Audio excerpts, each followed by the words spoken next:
அவன்தான் அடியார்களுடைய பாவ மன்னிப்பை திரும்பி வருதலை அல்லாஹ் அங்கீகரிக்கிறான். வயஃபு அனிஸ் ஸய்யிஆத், எல்லா பாவங்களையும் மன்னிப்பான்.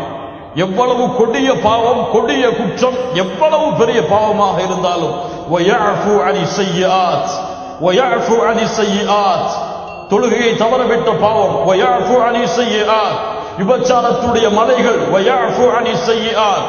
உலகத்தில் எவ்வளவு பெரிய பாவமாக இருந்தாலும் அந்த பாவம் எல்லாம் அல்லாஹ்வுடைய அருளுக்கு முன்னால் ஒன்றும் கிடையாது.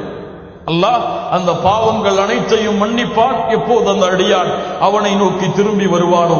அதனாலதான் அல்லாஹ்வுடைய தூதர் முஹம்மது ரசூலுல்லாஹ் ஸல்லல்லாஹு அலைஹி வஸல்லம் சொன்னார்கள், யார் இந்த ரமதானுடைய மாதத்தை அடைந்தும் ரமதானுடைய மாதம் அவர்களை விட்டு கடந்து செல்கிறது, அவர்களுடைய பாவங்கள் மன்னிக்கப்படாமல் அவன் நாசமாகட்டும்.